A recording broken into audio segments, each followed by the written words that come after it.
First of all, make sure you have a complete copy of all of your medical records. Yeah. VA is really good at losing things, so please make sure you get a copy before you leave.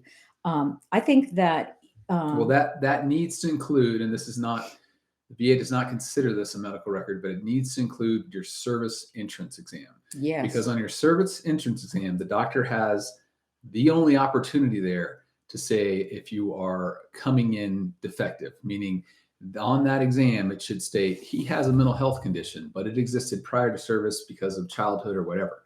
If that's not on there, then you have a presumption of being sound entering service. So even though you've got some jerk, be kind today, of a doctor saying, oh, this is related to before service, this has nothing to do with service, that's nonsense. Okay, so you're applying for direct service connection on this. yeah. So I think first of all that you absolutely want to file it. You want to file for direct service connection, and you want to talk about how you did not have childhood traumas. That this was related directly to what happened, and I'd write out exactly what happened and when it was, and then pin your service medical records saying I.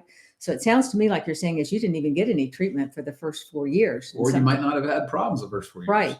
So I think you want to outline exactly what happened and when it happened, and then you want to get statements from family members, cousins, everything. When you went in, first of all, remember you don't want these statements to be this is a great guy and he deserves all the benefits he can get.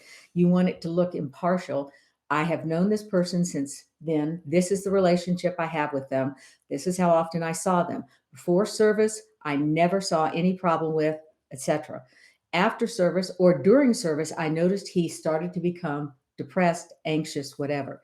And as many people as you can get to do that statement, the better. But remember, the statements need to be specific as to who's talking, when they first met you, how it is they knew you, how often they saw you. So, did they know you really well? And then how they knew you afterwards.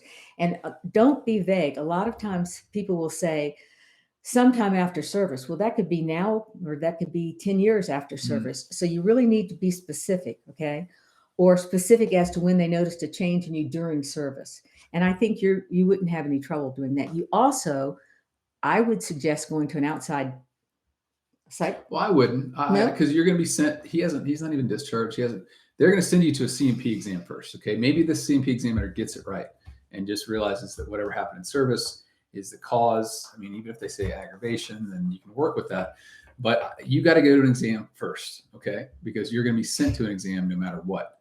And you go to the exam, you bring the stuff Carol has talked about and see what they say. If they get it right, great. You don't have to worry about any of this. If they get it wrong, then we go to the step Carol was saying as far as getting an outside exam to rebut what they said.